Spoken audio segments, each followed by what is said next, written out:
Universonal, Escuela de Descubrimiento. Gracias por escucharnos y seguirnos en iVoox. Búscanos en Facebook como @universonalescuela o entérate de todas nuestras actividades en nuestra web universonal.com. Esperamos que te guste el audio que vas a escuchar.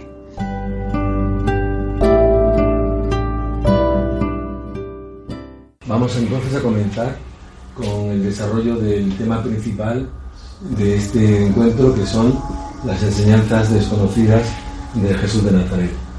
Y desconocidas porque probablemente por multitud de intereses eclesiásticos estas a lo largo del tiempo han sido soterradas, si no enterradas, y a veces incluso destruidas por intereses obvios y sobre todo intereses partidistas por parte de los grandes poderosos que, como siempre, han tenido mucho interés en controlar a la humanidad. Jesús fue una cosa muy interesante, entre las muchísimas que compartió hace 2035 años aproximadamente con la sociedad de aquel entonces. La verdad os hará libres.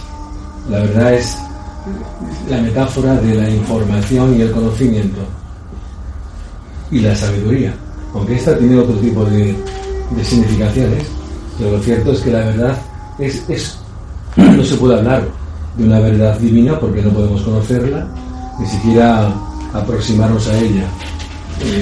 Muchas veces lo he comentado en multitud de lugares, de que la verdad divina, la verdad cósmica, es el gran océano, y nuestras mentes, receptores, es una copa modesta que apenas puede contener una cantidad ínfima de ese océano, apenas 4 porciones documentadas o informativas o experienciales de ese infinito mar que constituye la verdad cósmica. Pero aparte de que nosotros no podemos conocer tampoco ni siquiera de lejos la verdad, porque nos destruiría, entre otras cosas. Y esto es así porque tenemos una gran cantidad de estructuras psíquicas totalmente preconcebidas, una formación y una programación, un adiestramiento, un adoctrinamiento del que es muy difícil librarse normalmente. Y para poder hablar entonces de este tema tan complejo hay que tener la mente a veces un poco vacía. La mente vacía es un acto de renuncia. ¿Sabéis lo que significa una mente vacía? La mente que ha sido capaz de desprenderse del ego sumum, del ego total, del ego de las formas, de las creencias, del ego de los añadidos. O sea, una mente vacía es aquella que después de un enorme y larguísimo recorrido de peregrinaje hacia el conocimiento interior llega a ese extraordinario desprendimiento. Habría que partir entonces de la base, primero, ¿quiénes somos nosotros? O bien, ¿quién es Jesús de Nazaret? Independientemente de lo que los aspectos religiosos en torno a él pueden o nos han mostrado. ¿Sabemos realmente quiénes somos nosotros? ¿Nos hemos hecho esta pregunta seriamente? ¿Alguien podría contestarla sinceramente? ¿Qué somos? ¿Quiénes somos? ¿Y por qué estamos aquí? Ese tipo de cuestiones tan absolutamente trascendentales están directamente entroncadas con la realidad de Jesús de Nazaret. Y eso es un tema que es muy importante. Estas cuestiones, en general, afectan directamente a la razón de por qué nos encontramos en este mundo. Yo, para no perderme, había esbozado 5 apartados, porque sé que si no me pierdo. Esa pregunta que he formulado, ¿quién es Jesús? Jesús de Nazaret. Y no quiero que entremos en el terreno de la Iglesia. No es necesario. ¿O sí es necesario? ¿Os parece importante? ¿Tenéis la sensación de que las iglesias cristianas y católicas, por ende, tienen un conocimiento expreso sobre la verdadera figura y personalidad de Jesús de Nazaret? Me gustaría saber esa respuesta. La tienen y no la tienen. Posiblemente no la tengan. No la tienen. ¿Sabes por qué? Pasa que a lo mejor ¿Sabes por qué? el secreto que ellos tienen, no quieren que lo sepan. Tienen conocimiento sobre una serie de aspectos de la vida social y de algunos actos y hechos asombrosos que él compartió, y digo siempre compartió con la sociedad de entonces. Pero no tienen conocimiento expreso de su personalidad, porque quien conoce a Jesús de Nazaret se enamora de él. Es inevitable conocerlo y no amarlo, a él realmente. Es imposible conocer a ese ser y no experimentar una profunda adoración y devoción por su figura y su personalidad cósmica. Es que es muy distinto Entonces, Jesús. Entonces ten en cuenta de que entre muchas de las razones por las cuales todas las enseñanzas originales de Jesús de Nazaret no se dieron a conocer fue que cuando él murió, los distintos apóstoles principales, que no eran solamente los 11 conocidos, ya que eran 10, porque 2 desertaron, uno murió, otro desertó, pero de los que quedaron 10 a lo sumo, hubo entre ellos mismos una serie de conflictos internos muy importantes, porque una parte importante de los apóstoles tenía la intención de conservar las enseñanzas originales de Jesús. Las escrituras que tenían. Las enseñanzas originales y fidedignas, no, las enseñanzas de Jesús. Bueno, pero otros compararon con lo de antes. Claro, otros querían que las enseñanzas de Jesús se adaptaran a la ideología de la Torá y de la Mishnah, libros religiosos y de leyes judías, entre otras cosas. Entonces hubo un enfrentamiento muy importante y muy significativo. Por ello, cuando él se va, no me gusta hablar de la muerte porque no existe la muerte, cuando él finalmente se va, lo que se produce es una diserción.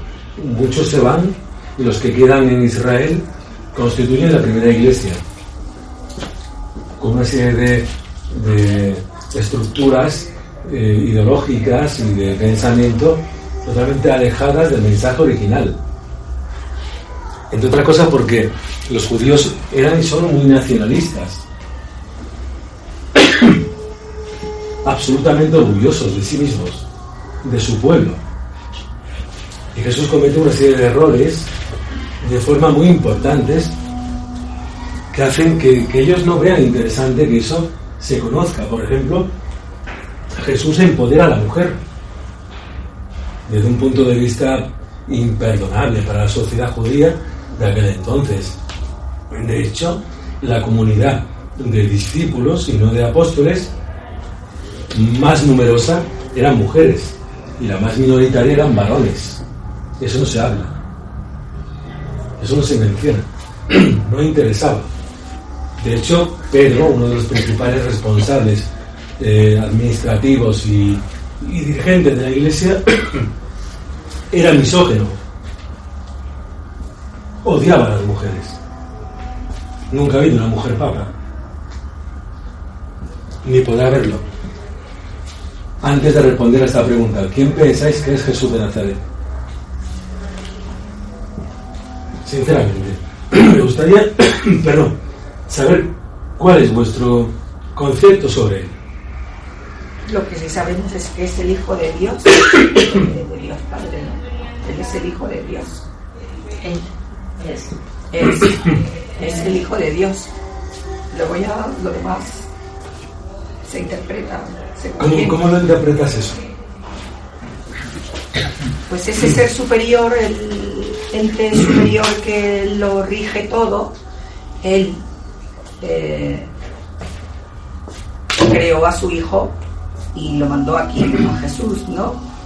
Lo hemos recibido, aunque lo hemos rechazado. Eso es una parte de la verdad, pero una parte, si me permites, y perdóname, bastante limitada de la grandiosidad de la auténtica personalidad de Jesús de Nazaret.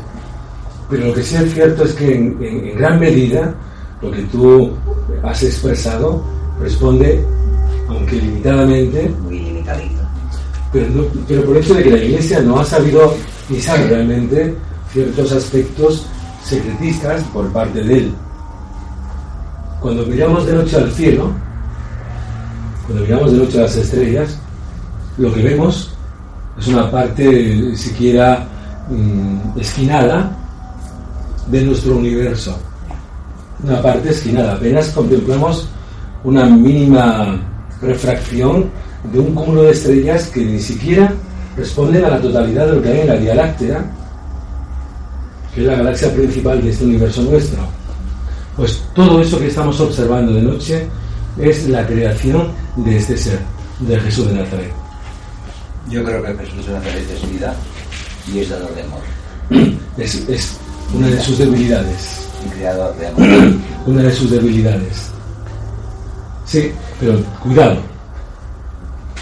Cuidado porque aun siendo eso cierto y absolutamente verdad, muchos, no aquí, me imagino, pero muchas personas pueden hacernos una pregunta inquietante.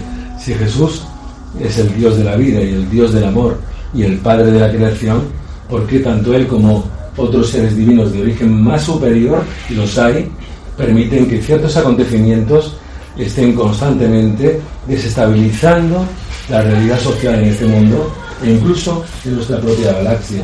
¿Por qué hay ciertas injusticias? ¿Por qué hay determinados acontecimientos que no son fácilmente explicables? Todo eso requiere, con tiempo, ser explicado, porque este mundo no responde a esa lógica. Y aún así, sabes perfectamente que ambos sabemos que sí, Jesús es el Dios del amor y el Dios de la vida, y de hecho es el Padre de la vida, es una de sus funciones. Pero lo que ocurre en este mundo tiene connotaciones muy significativas y requieren ser explicadas.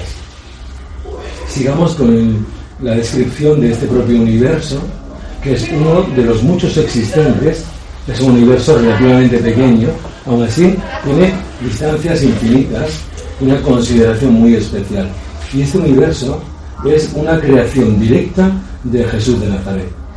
Y todos los seres humanos, todos los mundos que existen en este universo son una creación independiente también de este ser. Por lo tanto, es cierto de que Él es el Hijo de Dios, pero a la vez es un Dios creador. Y en cierto modo, y lo he dicho muchas veces, Jesús de Nazaret es la concretización embellecida de la Trinidad, de las tres primeras personas de la propia divinidad. Pero aún así es un tema complejo y lo voy a intentar explicar de un modo muy simple. Vamos a tomar en cuenta la figura de Dios, el Padre absoluto, la primera persona de todo lo existente, el gran creador, el gran Dios. Y como consecuencia del Padre, la primera entidad creadora de la realidad en todas las creaciones, surge la segunda creación, que es la deidad, y después la divinidad. Esa es la Trinidad. La Trinidad realmente no es Padre, Hijo y Espíritu, sino Dios, deidad y divinidad. Dios es el que es el yo soy. La deidad son las 9 personalidades nacidas de Dios, entre ellas la Trinidad, pero hay más. Y la divinidad serían todos los funcionarios, todos los seres creadores y administradores de su creación. Dentro de la divinidad existen esos seres como Jesús de Nazaret. Jesús de Nazaret es un Dios creador y es vuestro propio Padre, literalmente, en palabras mayúsculas. No es simplemente un hombre santo o un gran maestro o un ser trascendido. Incluso el otro día vi una película que os recomiendo, una película preciosista y realmente inspiradora, llamada La Cabaña. Una película muy hermosa donde se dan una serie de informaciones sumamente interesantes sobre esta realidad, pero de una manera muy infantil, a mi entender, porque no se hace honor a la verdadera grandeza ni de uno, ni de otro, ni de Jesús. E incluso se confunden ciertas realidades. Pero me pareció muy interesante. Pues bien, todo lo que existe en esta creación, en este universo, todo, estrellas, galaxias, constelaciones, nebulosas, y más de 20 millones de mundos habitados, actualmente es una obra directa de Jesús de Nazaret. Perdón, sí. Yo había oído decir por ahí también, ¿no?, que era un avatar. En cada época cada época o cada raza ha necesitado un avatar, como por ejemplo Jesús para la parte hebrea o la parte occidental, Mahoma para los árabes, Buda para el oriente. ¿Qué relación tiene Jesús con esos avatares? ¿Es igual, no es igual? No, es al revés. ¿Qué relación tienen esos avatares con Jesús de Nazaret?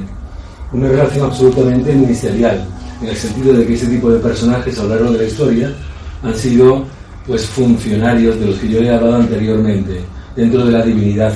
En la divinidad hay multitud de jerarquías, y aquí hay algunas representadas. Y ese tipo de jerarquías juegan un papel absolutamente importante en la revelación en épocas de las verdades del universo de Jesús de Nazaret o de otros universos. Te gustaría saber, creo que ya quizás lo conozcas, que cuando algunos conquistadores llegaron a América, ya conocían el Padre Nuestro, conocían el símbolo de la cruz y conocían muchísimos aspectos de la liturgia cristiana. Y en otras partes del mundo, donde supuestamente era imposible que ese tipo de fe fuera conocida, ya la sabían.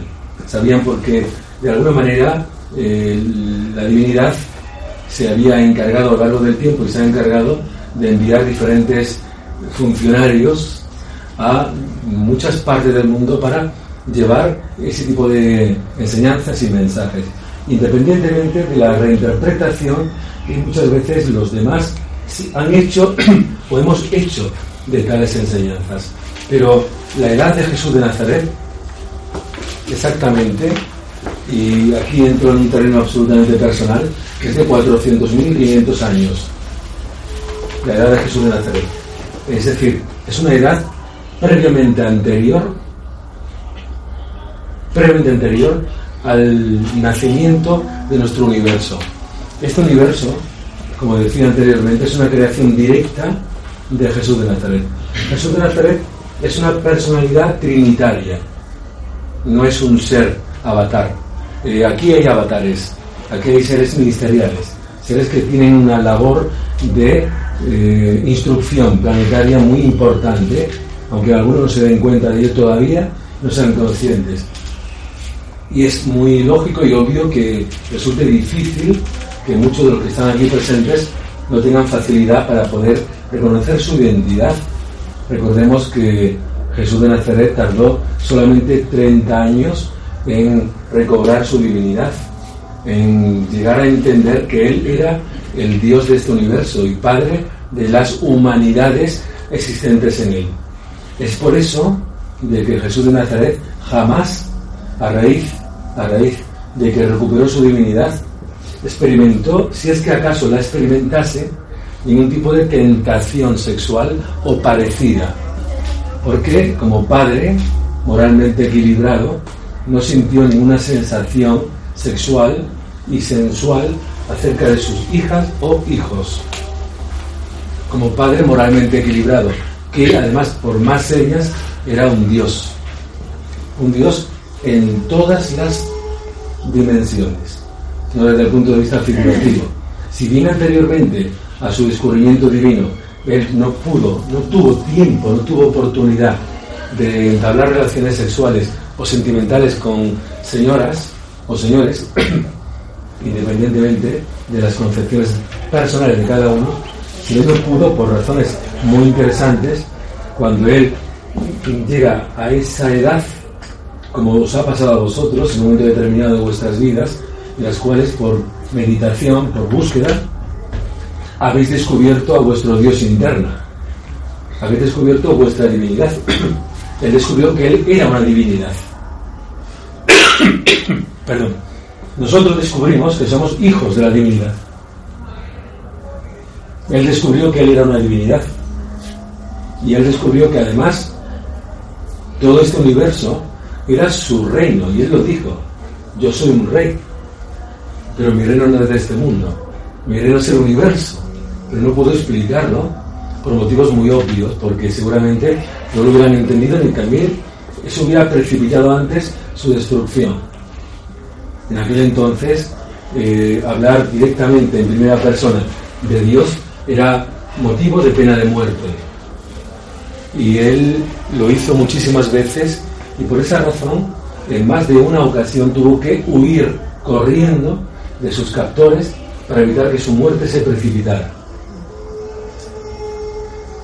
Al encarnar, él no perdió parte de su deidad divina. No, él renunció.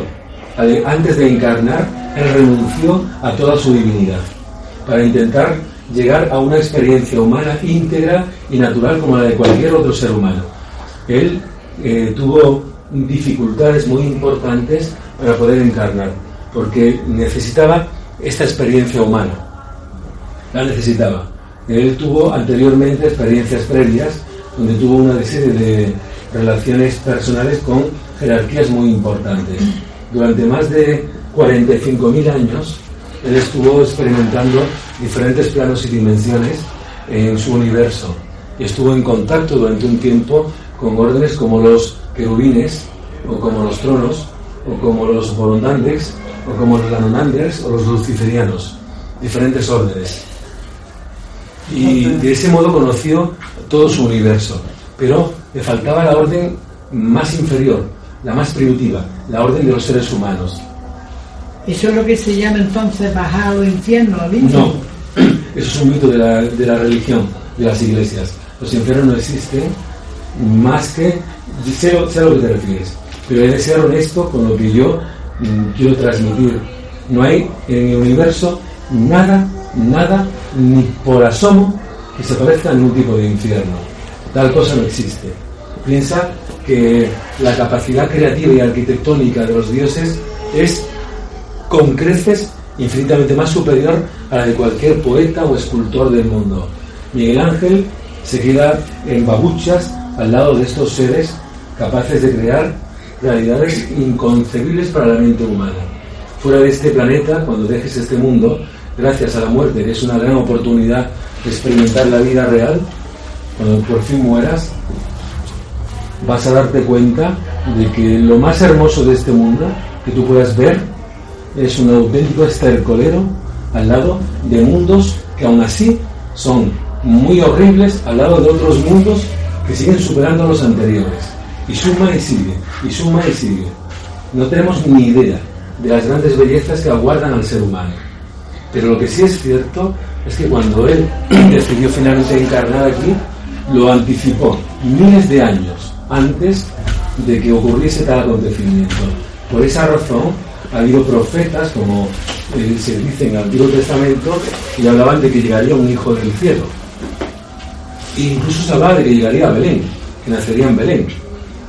Es decir, que la Biblia, el Antiguo Testamento está repleto de ese tipo de referencias y de chivatazos por parte de otros funcionarios, profetas, que hablaron de la llegada de un hijo ministerial. Y cuando él finalmente decide que el lugar que elige es este, uno de los más complejos, de los más bárbaros en aquel entonces, pues sus íntimos le intentan convencer de lo contrario, porque sabían que este mundo no era el más apropiado para experimentar la vida humana. Había otros. De hecho, él pudo elegir entre 10 millones. Entre 10 millones se le dio a elegir. De los 20 existentes, entre 10 millones. Y en secreto, porque es un insensato, elige este. Y cuando ya él comunica a sus íntimos, su asamblea, encabezada por Gabriel, que no es un arcángel, que es mucho más, él dice, pues voy a elegir este mundo, vengo aquí, pues todos se echan las manos a la cabeza y dicen que no puede ser, que no sabes lo que estás diciendo, aunque tú seas nuestro Dios, que estás loco, que este mundo es lo peor, que está en una fase muy primitiva. Y él pensó, mejor todavía, porque voy a experimentar lo más difícil, lo más complejo. Pero quisieron todavía insistir más, hasta incluso apartarlo de un tiempo de su gobierno para distraerlo en unas supuestas vacaciones. Pero un día desaparece y toda su corte se vuelven locos buscándolo. Desaparece de repente y no lo encuentran por ningún sitio. ¿Dónde se ha ido este? Y entonces, como Gabriel tiene cierto poder, envía multitud de legiones a los mundos más petardos, posiblemente los que él eligiera, para que buscaran a alguien con esas características. Y dicen, en un momento determinado, Gabriel, hemos llegado tarde. Este ha nacido en Belén. Este ya se ha metido ahí y ha nacido en Belén. Ya no podemos hacer nada. Entonces la anunciación de Gabriel a María es cierta, totalmente cierta. Se vio obligado. Porque claro, ya sabía. Se vio obligado a advertirle a esa mujer. Se vio obligado a advertirle a esa mujer de lo que le iba a pasar, de que tenía en su vientre al Dios de este universo. No se lo dijo así. Le dijo que era. Sí, porque María era una mujer tremendamente religiosa respecto de la religión judía, obviamente. Y ellos no podían concebir que Dios pudiera engendrar un hijo en un vientre aparentemente virginal. Eso era absolutamente impensable e imposible, además inconfesable, porque toda mujer que hubiera estado encinta sin varón, automáticamente era lapidada, sin ningún tipo de juicio. Era lapidada, es decir, muerta a base de pedradas hasta que perdiera el conocimiento o la muerte en sí. No había juicio, ni mucho menos. Enterrada hasta la cintura y lapidada. Es decir, que las circunstancias fueron otras. Pero lo cierto es que lo que Gabriel no confesó fue que él tuvo una conversación íntima con Jesús, donde éste le dice: yo renuncio a todo lo que tiene que ver con mi poder divino, a todo. Y hasta que no lo recupere me dejáis en paz. Hasta que yo no recupere mi divinidad, no intervengáis en mi vida. Por ese motivo, en la vida de Jesús hay accidentes, en su infancia y adolescencia hay enfermedades, la muerte de un hermano pequeño que murió, la muerte de su padre cuando él tenía 14 años, que murió accidentalmente, la muerte de su mejor amigo, Jacob, y no pudo intervenir, y una serie de accidentes y de incidentes que en un momento pudo cambiar, hasta que llegan los 31 años aproximadamente, y él recupera su divinidad. Pero anteriormente él no tuvo relación con ninguna mujer. ¿Por qué? Ahí tuvo que ver mucho María. Para bien o para mal, María se encargó de que él no tuviera relaciones. Al quedarse ella viuda, joven, se vio obligada a tomar a Jesús desde el punto de vista jurídico como esposo técnico, no real. Tenía dos opciones en aquella sociedad: o automáticamente tomaba esposo porque la obligaban por ley, o él como primogénito asumía el rol del padre fallecido, y a todas luces ante los jueces era el padre de la familia. Entonces María estaba libre, si no quisiera ella, de tomar esposo, y él asume ese papel. Con 14 años se hace el padre de sus hermanos y esposo técnico, teórico, de su madre. Teórico, es decir, en funciones, simplemente, para evitar que la madre tuviera que ser desposada. Entonces María obviamente sabe que él es, independientemente de su fuerza, él era su sostén, era un gran trabajador. En aquellos años estuvo cogiendo aceitunas, estuvo talando árboles, estuvo cogiendo uvas, estuvo pilando ovejas, estuvo conduciendo caravanas. Es decir, fue el sostén de su familia. Y cuando se le acercaba cualquier criatura femenina, María se encargaba de apartarla. ¿Esa no era carpintero? Sí, entre otras cosas. Entre otras muchas cosas. También, entre otras muchas cosas.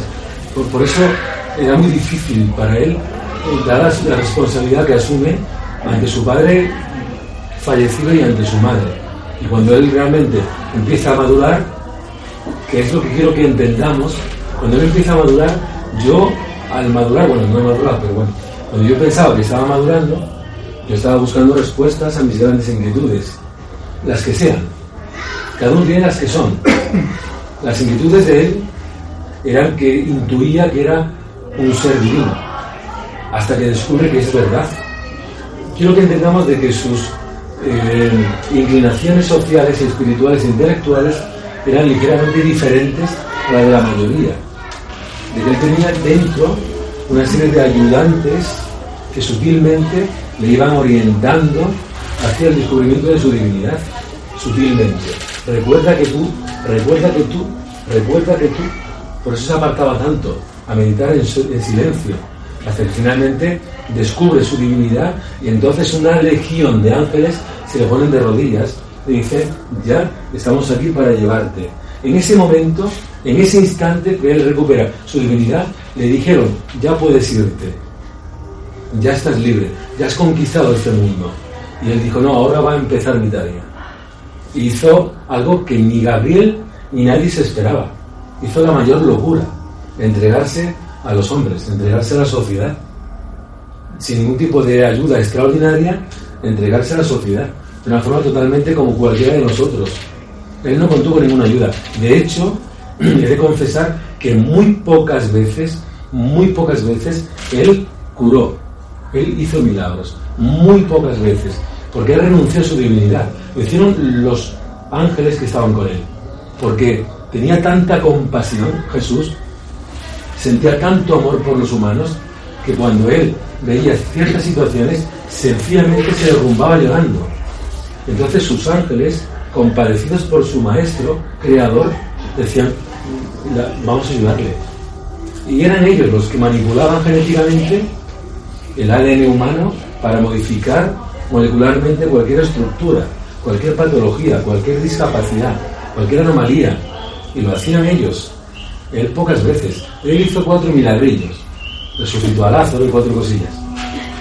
La teoría del Reiki que dice que venía de él. Esos son todo benignas y atractivas interpretaciones por parte de la inmensa mayoría. Yo, independientemente de que el Reiki obviamente tenga totalmente efectos desde el punto de vista clínico comprobables y tremendamente positivos, pero hay que tomar en cuenta el hecho de que, como él decía, es un tema inquietante lo que voy a explicar, pero como él decía, todas nuestras lágrimas están contadas y tenemos que llorar hasta la última de nuestras lágrimas. Entonces, ¿hasta qué punto podemos intervenir en la vida de otra persona de una manera totalmente dramática, es decir, cambiando la realidad del otro, sin que esto altere su propio destino y sin que eso sea realmente permitido por los guardianes que nos custodian a todos nosotros? Cada ser humano tiene como mínimo 2 ángeles guardianes, como mínimo, que son los que velan por su vida para que se cumpla su destino. Y tú no puedes hacer nada en la vida de otro si ellos no lo permiten. Nada. Y puedes hacer si lo permite. Y lo que pasa es que tenemos mucha soberbia a veces. Y sí que el Reiki es beneficioso, claro que lo es, como cualquier abrazo, como una risa, como aceptar a alguien en una compañía, como hablar con alguien de una manera condescendiente, como prestar atención a cualquiera, escucharle y no ser indiferente, como ceder el asiento en un autobús a una persona. Todo eso es beneficioso, pero no modifica el Tikkun, el libro de la vida. Una vez que le preguntaron a él: maestro, ¿hasta qué punto las oraciones son importantes para cambiar nuestro destino? Y él dijo claramente: no intentéis sobornar a mi Padre ni a los ángeles que custodian vuestro destino. Ninguna de vuestras oraciones ni quitarán ni añadirán un solo día a vuestras vidas. Entonces estamos todos autoengañados, ¿no? Porque según este tipo de razonamiento, esto puede ser extrapolado a cualquier otra técnica que se utilice supuestamente para la sanación. Pues mira la chuleta. Acupuntura, medicina china, medicina tradicional, XXXX, todo. Sí. El Tikkun nos deja hacerlo, es nuestro, entre comillas, libre albedrío. Tú como médico sabes. Por eso te digo.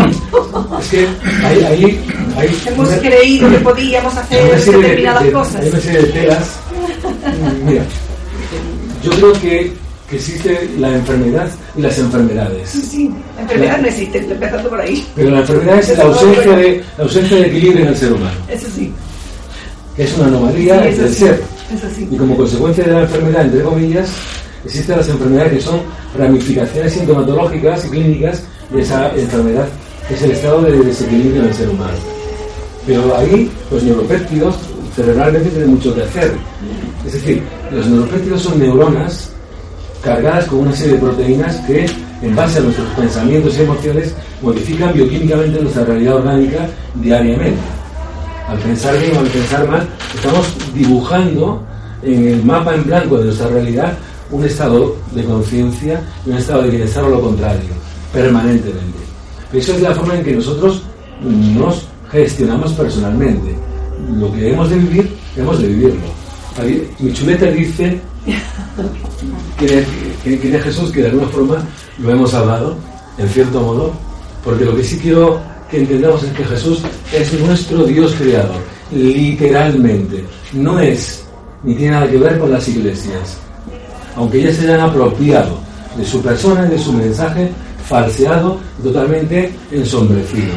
Jesús de Nazaret es la materialización embellecida de la Trinidad. Por eso él dijo: quien me ha visto a mí, ha visto a mi Padre. Nunca mejor dicho. Es el esfuerzo de los dioses invisibles porque otros dioses se hagan visibles. Esos son los hijos creadores, los llamados Micaeles, o hijos creadores del paraíso. Y uno de ellos, el más admirado, es Jesús de Nazaret. ¿Por qué? Porque lo que hizo aquí, en contra del consejo de sus hermanos, nadie lo pudo hacer jamás. El hecho de que un Dios dejase que sus hijos pequeños lo crucificaran fue una gesta increíble. No olvidemos de que él lo que temió no fue el dolor físico, que sí. Lo que él temió fue exponerse a que sus hijos pequeños lo mataran. De sus hijos pequeños, literalmente. Es decir, que él sabía que sus verdugos eran sus hijos, eran su creación. Pensar esto. Él no temió el dolor en sí, él temió la aflicción moral como padre, el daño moral como padre. Es lo que siente una madre o un padre cuando su hijo lo echa a la calle, lo patalea y encima le corta el cuello. Pues algo peor vivió él, mucho peor, muchísimo peor. En mi concepto, algo tendría que ser el Padre universal o el Padre creador. Es que hay una cosa que quiero decir, es que el Padre universal, el primero, el número uno, a la vez que está dentro de Jesús, es parte de Jesús, es parte de él, también es parte de cada uno de nosotros. Y hay un símbolo que es universal y es universalista en el sentido más extensivo, que es la estrella de David, la estrella de 6 puntas, los 2 triángulos que se abrazan. Y esto es muy importante porque este símbolo no solamente forma parte de nuestra galaxia, de nuestro mundo, de un pacto que hicieron los seres de lo alto con nosotros hace miles de años, sino que tiene que ver también con la forma en que los grandes dioses descienden y se unen a los seres humanos, formando parte de nuestra experiencia vital a través de habitarnos mentalmente. Una parte interior y espiritual de ese Dios, una parte real, habita la mente de todo ser humano desde que es pequeño. Por lo tanto, nunca mejor dicho, de que Él no es que permita o no permita las experiencias que vivimos, sino que asumió vivirlas igualmente junto a nosotros. Hágase todo. Y es la suya y es la nuestra. Y es cierto de que Él, la única forma que tiene, lo he dicho muchas veces, de experimentar la vida humana es habitándonos. Para eso utiliza nuestra propia sensación de vivir para Él llenarse de experiencias humanas. A través de nuestros abrazos, Él siente al otro. A través de nuestras lágrimas, Él experimenta emoción. A través de todo lo que nosotros vivimos, Él conoce la vida humana. Y es cierto que no se sabe allí arriba quién necesita más a quién, si Dios a los hombres o los hombres a Dios. No lo saben. No lo saben. Es un misterio. Es un misterio que nadie puede contestar. Pero lo cierto es que la única forma Y esto es muy inquietante porque, al igual que Jesús públicamente se verbalizó y se mostró hace 2000 y algo de años, al igual que él como hijo divino lo hizo por sus obligaciones, que después intentaremos explicar por qué vino y para qué. Actualmente aquí hay otros muchos dioses que están en la tierra y no se señalan, no se publican, no se notorian, no se evidencian. Y aparte de dioses, aquí en la tierra, actualmente, en forma humana, hay querubines, potestades, abonales, instructores, evangelizadores, maestros de la verdad, y otros seres divinos que están aquí realmente, encarnados. Y no es de extrañar, Él lo hizo y en forma humana. ¿Por qué sería imposible pensar que otros no lo hubieran hecho o no lo estén haciendo ahora mismo? Esa expresión que acaba de decir, ¿podría repetir eso? Un poco ahí. ¿Podría repetir? ¿Qué es? Este mundo, la Tierra, dentro de esos 10 millones de mundos opcionables o que se tomaron referencialmente como posibilidad para que él encarnase, este mundo fue el único que él eligió entre 10 millones de mundos. Actualmente, desde hace varios miles de años, la Tierra es considerado el séptimo templo de la luz en el universo. Él estuvo en 6 lugares anteriormente, que ya lo he dicho, en mundos de querubines, en mundos de grandes jerarquías, y el último mundo que eligió fue este. Cada uno de esos mundos es un templo de la luz en la creación suya. Este es el séptimo y el más importante. Es por eso que está constantemente recibiendo la visita, que si de las vírgenes, de Fátima o de Cual, que si de extraterrestres, que si de seres de todo tipo, porque este mundo es único en nuestra creación, único. Los otros mundos son mundos más elevados, pero mundos como este, uno. Experimental, pero de luz. Y ahora, algo más importante. Como este mundo es un templo del conocimiento que él sembró, y como este es un mundo totalmente iluminado por él, y aquí estuvo durante X tiempo, prometió volver. ¿Verdad que prometió volver? Sí. La parusía. Sí. Pues él dijo en petit comité que antes de que él volviera, permitiría que sus íntimos, todos los que estuvieron con él durante aquel tiempo, y fueron bastantes personas, regresaron también aquí en este tiempo. es como si fuera su huerto predilecto, dijéramos. Esta es una tierra predilecta. Y él dijo, antes de irse, totalmente, antes de irse, que no ascendió de los cielos, simplemente desapareció, dejó de verse, pasó un portal dimensional, nada más. Antes dijo, antes de mi regreso, todos vosotros, y señaló a muchos grupos, volveréis y trabajaréis para que yo retorne al mundo. Y hoy en día, aquí, en concreto en España, hay una cantidad muy significativa de los llamados hijos del águila, la tribu de Leví, los 144.000 que se mencionan en el Apocalipsis de San Juan. Porque esto podéis pensar que soy un loco, pero yo tengo que decir que todo esto se basa en experiencias muy personales. Al igual que él eligió encarnar en Palestina, y lo hizo en el vientre de una madre, ¿por qué no va a elegir encarnar o venir a otro lugar del mundo si tiene que volver? Si tiene que volver, y va a volver, porque ningún dios miente, y él lo prometió, y los dioses no mienten. Si él va a volver, tendrá que volver a algún sitio, ya sea América, o Oriente Medio, Pues no, os aseguro que ha elegido Andalucía. Y ahora me enterráis, como enterráis. Que ha elegido Andalucía. Y eso es cierto, pero porque no puede estar en varios sitios a la vez. No puede, solo puede estar en uno. Él es independiente del tiempo, pero no del espacio. Entonces no será Andalucía sepultada por las aguas y va a venir él aquí, ¿no?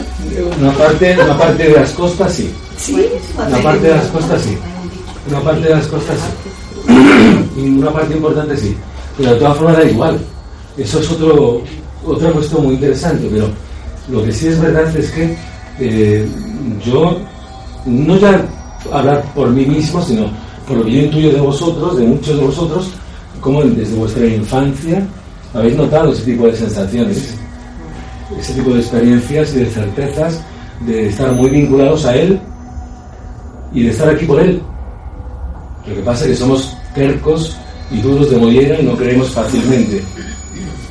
Y nuestras muchísimas capas de racionalización nos impiden poder aceptar la sencillez de esos mensajes subliminales que tanto la chispa como Él nos permiten conocer, hasta que seamos capaces de reconciliarnos con nuestro pasado y nuestro presente.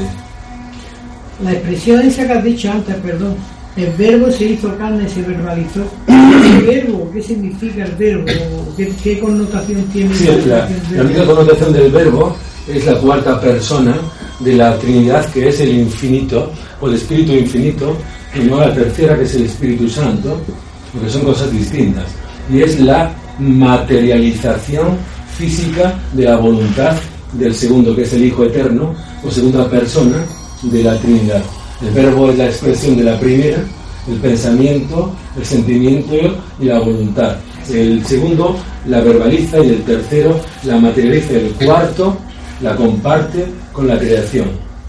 Después hay un quinto, que es el Dios de la bondad, un sexto, que es el Dios de la verdad, y un séptimo, que es el Dios de la belleza, un octavo, que es el Dios de la sabiduría, y un noveno, que es el Dios de la omnipresencia.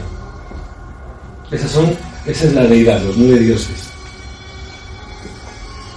Y la divinidad son sus funcionarios. Y la primera es Dios, el no creado, el autoexistente, el invisible, el profundo, el no conocido, el que sostiene, el que no es conocido, que ese es el Dios primigenio, pero intentar comprenderlo en esta situación ahora es absolutamente imposible. Basta con que lo sientas. Afortunadamente, tenemos aquí en nuestro universo uno de sus hijos más experimentados en la manifestación de las características del divino, que es Jesús de Nazaret.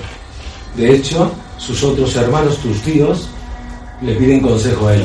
Te explico.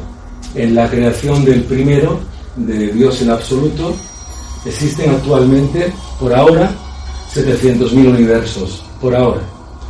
Se están creando muchos más.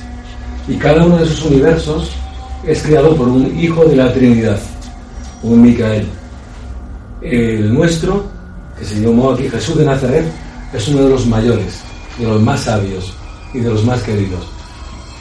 Y este ser, que es requerido por los grandes consejos de lo alto, aquí andó descalzo y andó siendo, curiosamente, el Dios más humilde que jamás el universo contempló. Por eso causó tanto impacto en la creación, porque otros universos no se esperaban que un Dios actuara así como este. De hecho, cuando llega al Gólgota para ser crucificado, los romanos tenían la costumbre, evidentemente al llegar a la cumbre de Gólgota, veías los sticks, los palos, pues llenos de restos de cadáveres comidos por las alimañas y de un olor totalmente nauseabundo. Veías cosas absolutamente indescriptibles. Cuando llegaban los infelices a ese lugar, sabiendo que los iban a crucificar, empezaban a intentar huir y escapar. Por lo tanto, siempre actuaban con mucha rapidez. Uno de los legionarios, con la base de la lanza, golpeaba la cabeza del desgraciado y al dejarlo inconsciente lo clavaban rápidamente. Cuando yo despertaba, estaba inmovilizado por los clavos. Era el procedimiento habitual. O le daban un bastonazo en la cabeza. Cuando llegó Jesús, pues coge y él solo se tiende, abre los brazos y los dedos para facilitar la inserción del clavo. Y entonces el verdugo por un instante duda, no reacciona ante la actitud de Jesús, se siente muy extrañado ante la docilidad de ese hombre que sabía que iba a ser cruelmente asesinado. Pero al poco, el siguiente que estaba al lado dice: venga que hay prisa, porque era tarde, cerca de las 3, era muy tarde. Perdón. Entonces se dan prisa de tal manera que el primer clavo entró muy bien, era un clavo así, oxidado y sin punta. Entró bien, pero el segundo dio con una especie de nudo que había en el árbol y no pasaba. Entonces tuvo que volver a sacarlo, rasgando la piel, abriendo una cicatriz muy grande, y cuando entró el segundo clavo tuvieron que coger cuñas para apostillar el clavo y que no bailara en la carne, porque le abrió una brecha importante. Y no dijo nada, se saltaron las lágrimas, suspiraba para intentar soportar los embates, pero no dijo nada. Entonces esa actitud de él en la cruz fue lo que hizo que el centurión llamado Civilis dijera finalmente: este de verdad que era un hijo de Dios, porque se dio cuenta que no era un humano normal, y era humano, pero lógicamente contagiado por la relación con su chispa divina y con su Padre. La razón por la cual él murió, y eso lo dijo él en secreto, lo que pasa es que eso no se recoge en ningún testamento, sí lo explicó ante muchos en secreto, fue porque él contó muchos secretos, que son sus enseñanzas desconocidas, que darían lugar para varios libros. Y una de esas enseñanzas es que explicó detalladamente el porqué de la vida humana y el para qué. El hecho de que todos nacemos del paraíso, absolutamente todos nacemos del paraíso, pero que la personalidad es una donación de él. Lo que somos es una creación de él. Nuestro espíritu es del otro, del abuelo, del número 1. ¿Puedo hacerte una pregunta? Del Dios absoluto. ¿Tienes conocimiento de esa enseñanza? Sí. ¿Todas? Sí. Porque no quiero el libro. Sí.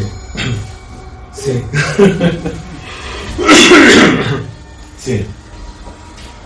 En ello estoy. ¿El espíritu y el alma?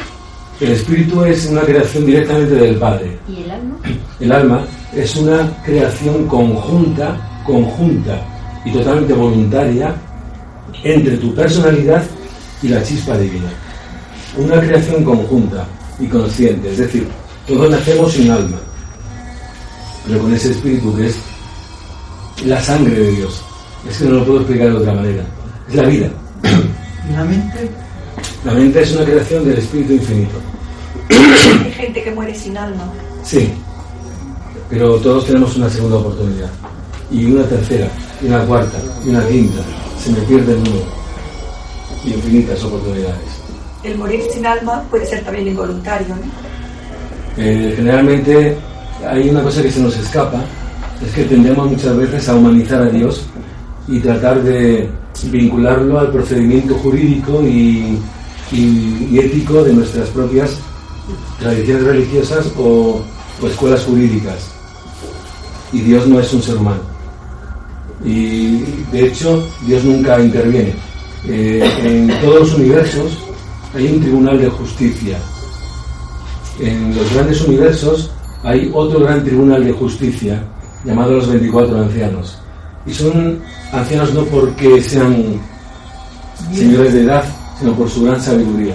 Son los que imparten la justicia, en razón a 4 medidas. Primero, la compasión. Segundo, la sabiduría. Tercero, el amor. Y cuarto, la justicia. Casi nunca llegan al cuarto. ¿Y la comprensión? Está dentro de la sabiduría. Se quedan dentro de la primera o la segunda. Cuando van a intentar juzgar a alguien, ya lo aman. Pero eso no es entendible aquí. Porque aquí todo el mundo quiere una retribución. y no entendemos de que allí todo es muy distinto, muy diferente.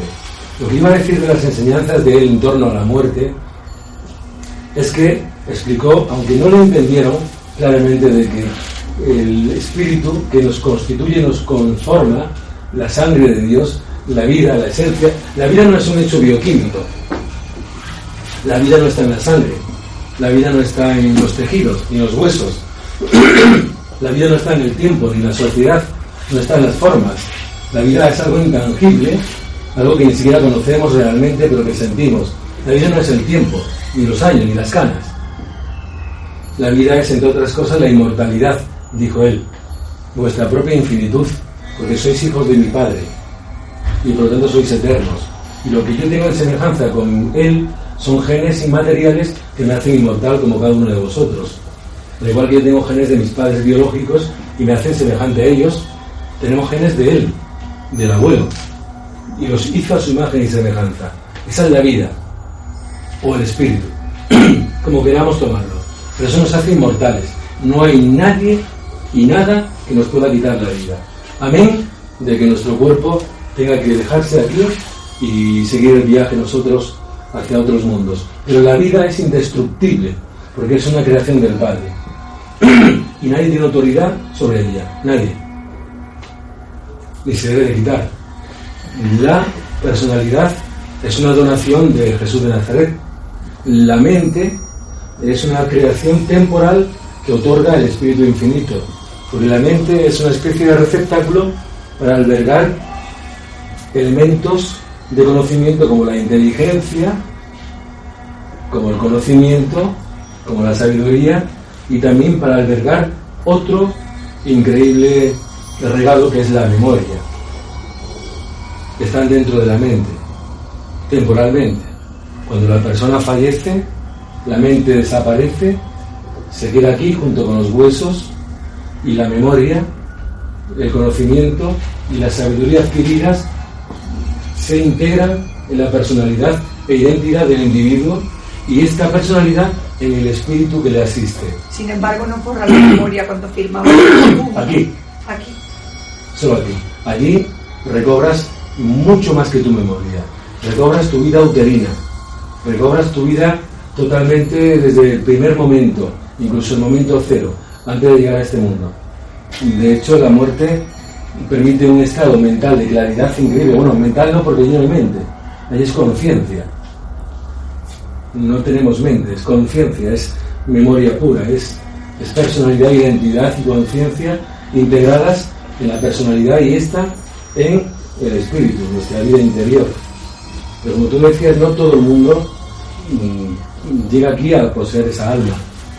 Y él explicó que quiso dejarse asesinar para demostrar lo que ocurre al tercer día a todo el mundo. De cualquier mundo, en cualquier tiempo.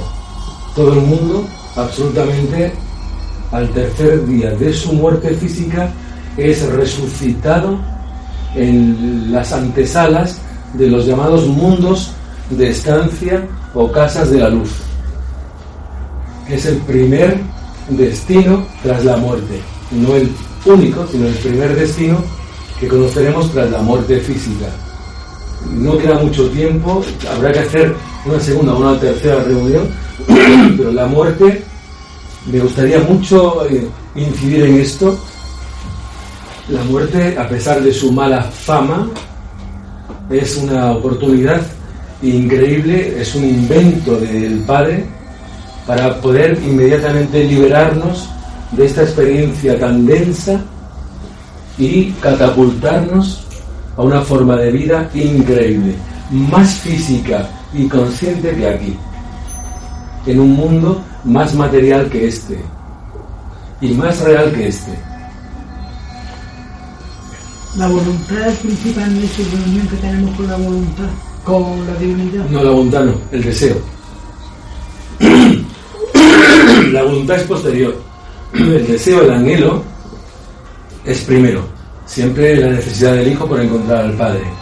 Es algo totalmente que no tiene ajeno a la voluntad. El Padre es consciente de la relativa voluntad de determinadas personalidades y psíquicas o psicologías pero sí es consciente de la bondad y del deseo sinceros de muchos seres por encontrar a la chispa. Esto es lo que impulsa al Padre a ir hacia el encuentro de la personalidad humana. Pedid y se os dará, buscad y hallaréis. Es el deseo, y no la voluntad. El deseo. A título de lo que has hablado antes, a propósito de la muerte, a título personal tuyo, ¿qué sería más importante, la cremación o el enterramiento? Pero a título personal mío es absolutamente indiferente. Indiferente. Ten en cuenta de que nosotros tenemos un profundo desconocimiento sobre ese tipo de dimensiones que nos caracterizan interiormente, esas realidades absolutamente extraordinarias dentro de lo que es el mundo de la espiritualidad que nos constituye y nos define como entidades cósmicas. Cuando una persona fallece, automáticamente, independientemente del contexto de su muerte, es rescatada por los serafines automáticamente. El concepto cuando se dice, ¿no?, antiguamente, que había que dar 3 días.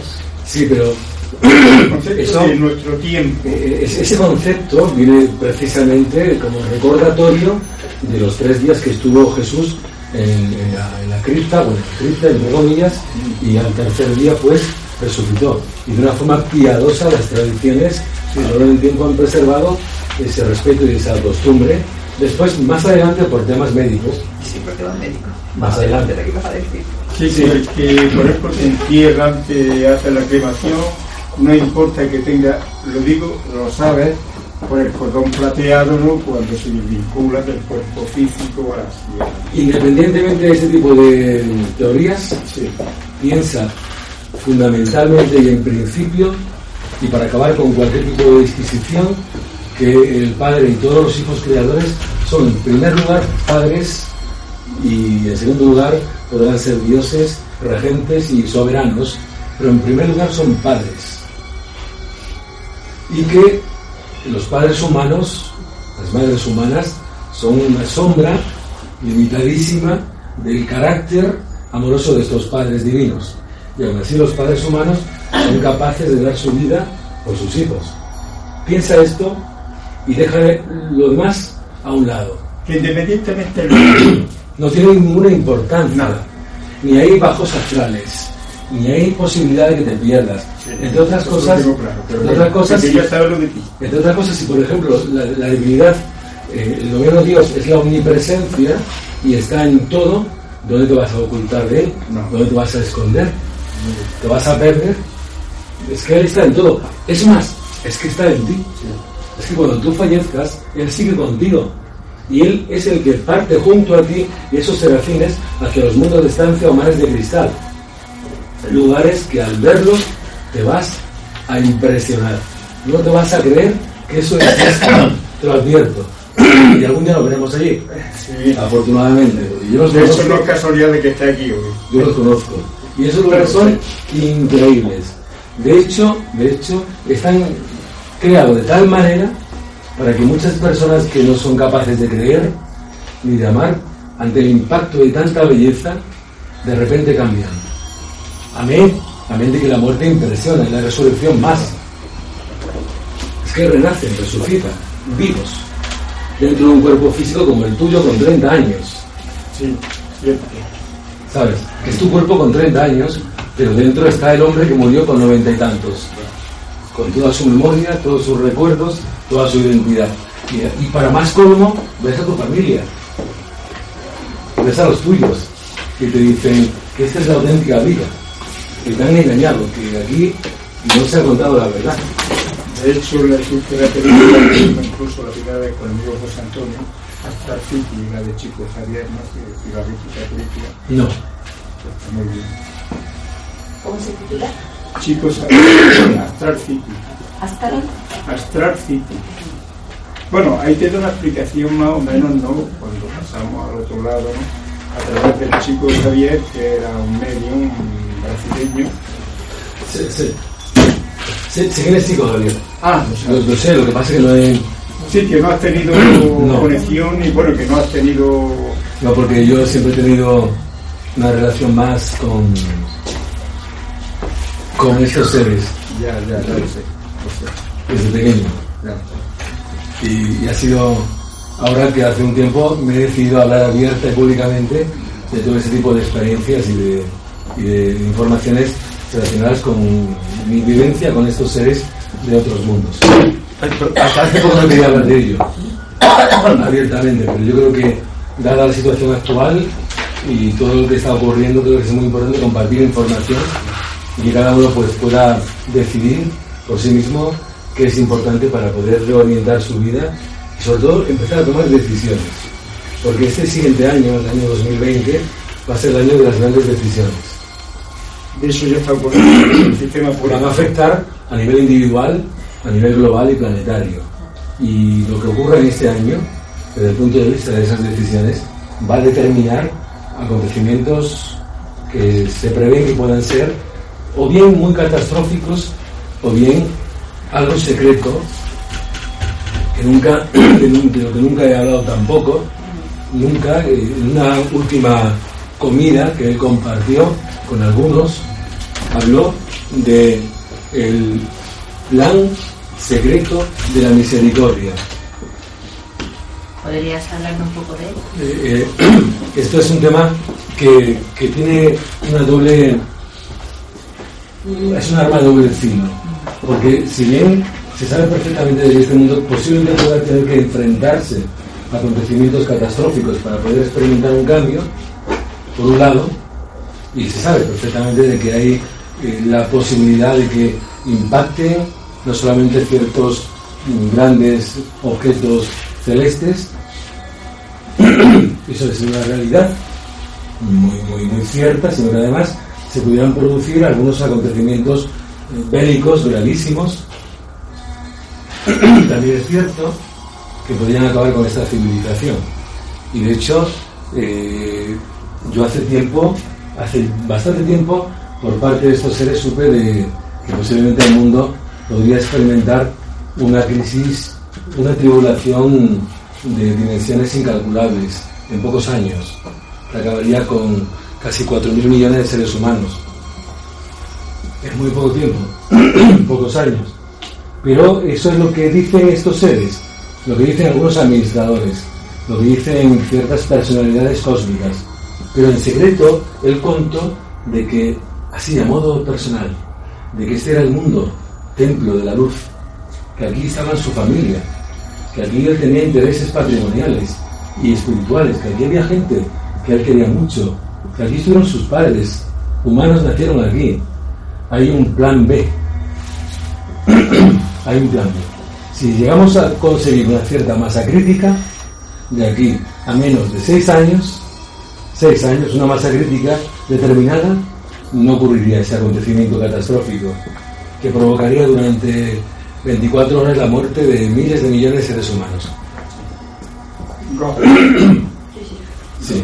Dice que no se va a extinguir la especie, sino que los que van a sobrevivir serían seres con otra clase de conciencia. Pero quedarían apenas 2.000 millones de seres humanos, si acaso, y durante un periodo de entre 8 a 9 años, el día más luminoso sería como este. Y habría un invierno nuclear, y habría una situación muy inestable desde el punto de vista social, económico y político. Y él lo dijo, que él volvería después de una gran tribulación. Eso fue lo que indican las profecías y estos seres y otras personalidades. Pero yo estoy de acuerdo con lo que has dicho, porque he leído, sácame de mi error, que puede ser un error, que las profecías no están... están para advertir, no para están cumplir. para advertir precisamente, para eso, para que nosotros consigamos hacer ese cambio de conciencia, conseguir esa masa crítica y evitar que suceda. Pues él antes de morir, un poco antes de morir, habló a mucha gente de Jerusalén, llorando sobre el monte Olivete, habló ante una multitud de que llegaría un día, sí, es lo profetizado, eso la destrucción de Jerusalén con las tropas de Tito, y que mataron a 300.000 personas en 3 días, 300.000 personas en 3 días. Y él lo dijo. He leído yo que si por ejemplo una profecía es un ejemplo que pongo. Van a caer 2 meteoritos de 2 kilómetros de diámetro y va a arrasar con X parte de la geografía. De hecho, hay mapas de gente que son contactos y lo saben y tienen mapas dibujados. Que hay grandes partes del planeta que han desaparecido, los tienen consignados. Pero que, refiriéndome a las profecías, si te profetizan 2, pues a lo mejor ese cambio con la masa crítica se consigue que solamente suceda 1. O sea que yo entiendo, quiero ver la parte positiva de las profecías. Yo catastrofista. Para terminar, solo decir que... Es cierto así. Sí, solo decir, para terminar ya, que personalmente desde hace muchísimo tiempo es una cosa que ya poco a poco, a través de Universonal, vamos a establecer más compromisos, si queréis, más reuniones de este tipo, y con la posibilidad de desarrollar temas más complejos, pues siempre he sabido de que, y así me lo expreso, de que había esa posibilidad, de que si conseguimos una masa crítica, podría alterarse ese acontecimiento. Y hay que luchar por ello. Por eso este es un tiempo de valor, de atreverse a compartir esta información. A ver, si existe un libro de la vida, no depende de nosotros que exista esa masa crítica, porque todo tiene su proceso y su evolución. Ahí, ¿cómo podríamos intervenir? Hay un ticún planetario que sería evidentemente ese acontecimiento catastrófico dentro de 7 años, que nos provocaría una práctica casi extinción de una numerosa cantidad de seres humanos y de especies, y hay una posibilidad en esta coyuntura actual de modificar esos acontecimientos ante 2 hechos de naturaleza cósmica. El primero, la Tierra está alcanzando una madurez que le fue robada por la rebelión de Lucifer hace mucho tiempo y que alteró drásticamente el orden y la evolución progresiva y corriente de este planeta. Y segundo acontecimiento cósmico, él prometió volver. Y lo prometió. No creo que vaya a volver en un mundo roto, destruido, en un mundo sin vida. Creo que hay algo que se escapa ahí, que posiblemente dejó de entrever esa posibilidad, y volveré. A lo mejor, conociendo como lo conozco, quiso jugar con las palabras para no dar una información totalmente plena, sino dejar un poco para nuestro propio esfuerzo, para nuestra propia voluntad de cambio, una ligera amenaza para que seamos capaces de modificar estos acontecimientos, a lo mejor. Hoy precisamente, es una anécdota, pero bueno, voy a contar. Se celebra la festividad de San Andrés. Andrés fue el primer discípulo, el primer apóstol. El primer apóstol de Jesús. ¿No serás tú el Andrés que nos viene a anunciar? No es Andrés. No es Andrés. No es Andrés. Pero yo no creo que hubiera un primer apóstol de... Bueno, dentro de la... fue Andrés Pedro y Santiago. Pero estos temas los vamos a apuntar, porque vamos a desarrollar en futuras ocasiones, que para nosotros será un placer siempre el compartir esto. Así que nos vemos muy pronto. Universonal, Escuela de Descubrimiento. Si te gustó, déjanos un comentario. Gracias por tu colaboración.